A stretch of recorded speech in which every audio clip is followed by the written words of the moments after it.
Widening tonight. Residents of Tel Aviv and Jerusalem headed for shelter today as air raid sirens wailed.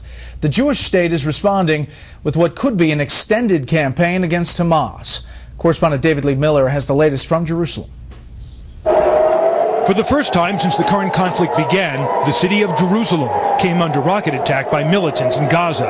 At least 5 of the rockets were intercepted by the Iron Dome missile defense system. Just hours ago, Tel Aviv residents ran for their lives. Israel's largest city, a metropolitan area home to more than 3 million, also came under attack. More than 100 rockets were fired on Israel today by militants. There were no serious injuries. From the sea, Hamas militants infiltrated the border near an Israeli army base. At least 4 of the gunmen were killed by Israeli forces. The attackers had hand grenades and assault rifles. Meanwhile, in Gaza, the Israeli military says it hit 150 targets, including rocket launchers, tunnels, and stockpiles of weapons. At least 11 people were killed, including a Hamas commander who'd been riding in this car. Also targeted, at least a dozen homes belonging to suspected militants. During one of the strikes, 3 Palestinian children were killed. Israel says they gave advance warning of the attack. The residents say people gathered on the roof to serve as human shields. We are warning the occupation not to target civilian houses and institutions. This is a red line for us. At the border, Israeli tanks and forces have been mobilized. The Israeli government has given the green light to calling up 40,000 reserve troops if needed. We cannot compromise with death.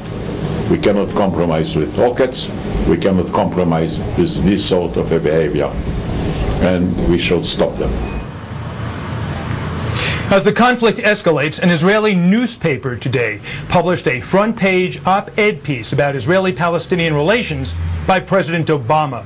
The president said, and I quote, "All parties must exercise restraint and work together to maintain stability on the ground." The president then went on to say, negotiations must lead to a two-party solution. As of now, though, there are no peace talks, only fiery rhetoric. Brett? David Lee Miller live in Jerusalem early Wednesday morning. David Lee, thank you. A side note on this conflict, a source tells Fox News Israeli-American singer Danny Sanderson was performing an outdoor concert in Tel Aviv this evening when a Hamas rocket appeared overhead. The source says the crowd followed the flight of that rocket and applauded when Israeli air defenses destroyed it. The show then went on. Israel has set up an app, and we have it right here on the iPad. It's called to provide real-time alerts for each instance of a rocket, mortar, or missile fire into the country. It has all the cities here. It's called Red Alert. We've turned it on right now, and we'll see if there are any airstrikes or rockets or mortars heading towards Israel during this segment. And it has been beeping through the day as I've had it on at my desk. As you heard in David Lee Miller's piece, many were fired earlier today. The mainstream media has been late to the party in this latest Middle East crisis.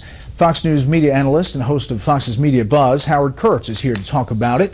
And Howie, sorry if we hear anything, we'll interrupt as we talk here. But how have the mainstream media handled this? And from the beginning, has this changed?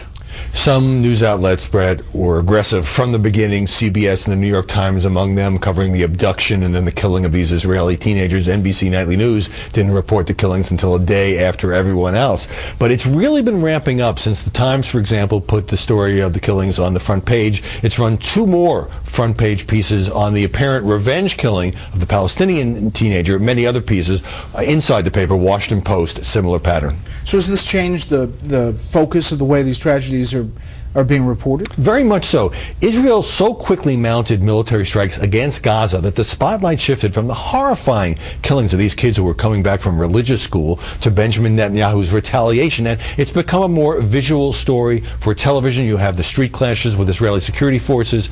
You have the security video of the Palestinian teenager apparently being forced into a car. And you have this chilling amateur video of the Palestinian American cousin of the deceased kid being beaten by Israeli police, all this casting Israel in a more negative light. What else struck you about the coverage of these tragedies? You know, as I looked into this, Brett, here's what's been obscured. Hamas praised the Palestinian terrorist who killed these Israeli teenagers as a heroic act.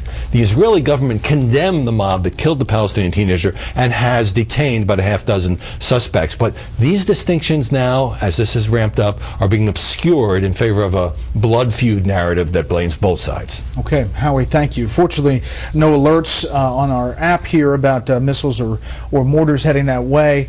It is an alert for Israelis, obviously, but it's also interesting to follow just through the day to see how many of these beeps actually happen. It's been quite something to